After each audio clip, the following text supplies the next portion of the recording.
This the lineup for the final of the men's quadruple sculls. The biggest surprise, the absence of the Italian world champions. A lot of medals in this German crew. Hajek has got 5 gold medals, Wilms has got 4, including the single sculls. And they really are the crew to beat here. Back together again after Hajek and Volkert went into the double and have dominated the double for a couple of years, but now back in the quad that won the Olympic title 3 years ago. So again on the far side there, that's Australia in green and gold. They're moving down towards you, Switzerland, then the Dutch in orange, then the Ukraine. 2 from the bottom of your picture, Austria, and closest to you and going fast, the Germans. Yeah, the Dutch have had to have a sub into their boat. Merlin Vervoorn has subbed in. They lost their bowman. He's had to go home. When he had a death in the family, and he's had to go home. So the Dutch were pleased to be in this race, but obviously, you know, slightly weakened crew. Through the first 250 meters of the race, and Germany already making their presence felt very strongly, Dan. Fantastic. I mean, they love being together. They're just a great crew, and Wilms is such a great stroke. Yes, he is, 26 years of age from Magdeburg. Still stuck in my memory was the time in Indianapolis in '94 when he won the single sculls and he got out and he was banging on the dock with delight at what he'd achieved. Well, look at all this. Already they're a length up on the field, and this really is almost a German banker. They know that these 4 men are always going to be out there in front of the field, and as they go through 500 meters, they're a length up. But Ukraine moving there in very sweetly, rather low rate, moving rather like their women's quad in the race before, sitting there in 2nd place. So maybe they're going to be able to repeat that same success of their women from the race before. Out on the far side, Australia, not dropped. It's the unfavored lane out there, and they're doing damn well to stay up there with the field. Yeah, 1:32.24 for that first 500 meters by the Germans. There you can see the positions as they go through the first quarter of the race, as we see first the Ukraine and now across to the Austrians. Norbert Lamming, the man setting the rhythm for them. But the Australians on the far side, as you said, Dan, they're doing really well.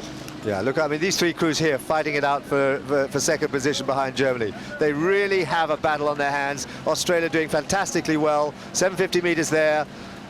And here's Austria, very short, sharp stroke. And the stroke man with his head really held very high. I'd have thought it was rather hard to breathe like that. But they are sitting there just behind Ukraine, who have they're rating about 2 or 3 pips lower than Austria, and Australia cruising on that far side, looking pretty comfortable in that lane. Yes, Leonid Shaposhnikov, the man in the stroke seat for Ukraine. I wonder whether they're going to be booked for a silver medal behind the Germans, because at the moment the order very similar to the women's quadruples race that we just saw. Look, Austria really battling. Oh, bad stroke there from number 3 there, missing it almost entirely. Yeah. So they go to the 1,000. But here's Germany now. Germany are almost 2 lengths up on the field. Blade work not great, style not great, but boy, there's a lot of power there. Blade work not really together. And as the water flattens out, you'd expect the sculls to start coming down to the water a little bit more, but they just whack it along, and they've got a tremendous amount of power, and they love leading. They love sitting there in the front, watching the rest of the race unfold behind them.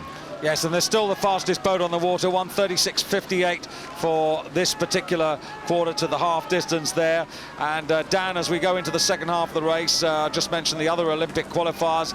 Italy ahead of China, Cuba, Belgium and Poland. That was the order in the B final.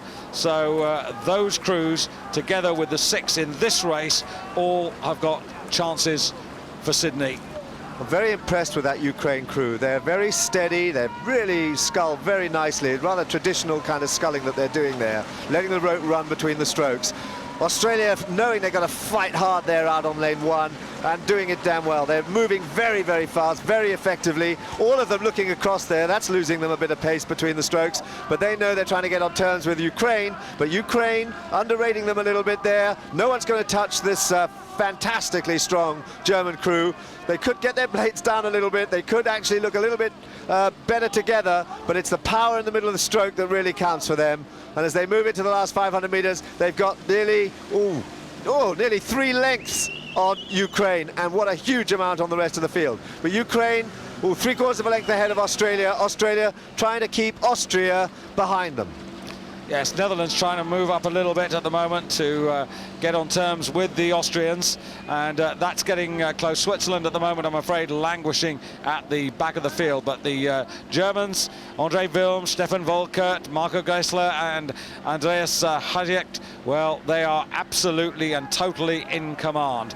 The Ukrainians, well, they got a silver medal in 1994 in Indianapolis, also the year before in the Czech Republic, so is this going to be a third silver in the 90s for them in this men's quadruple sculls? But they are up against it. They're all up against it. On the left there, Germany, and then as you move to the right there, you can see Austria, then two, or just on the edge there, the Ukraine are in second place. But we focus on Germany now as we come to the end of the race. Really impressive performance here. And Bert Lindner, the coach, well, he knows that these boys are so experienced. The Australians on the far side, I tell you what, they could well be getting a bronze medal. And we haven't seen too many medals from the far side of the regatta course today. And they are really having a crack at the Ukraine now.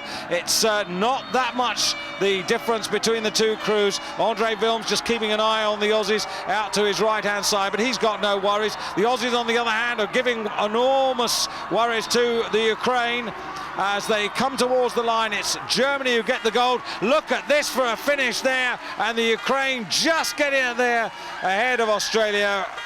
And then Holland who overtake Austria, and Switzerland at the back. So a third crew sculling gold for Germany. Ukraine get a second silver within 30 minutes. Allemagne. And they're no strangers to occupying centre stage.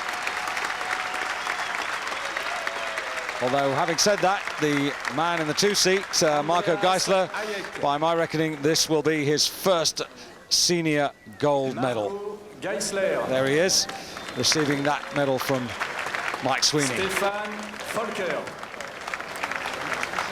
these are the thoughts of the four men in the boat.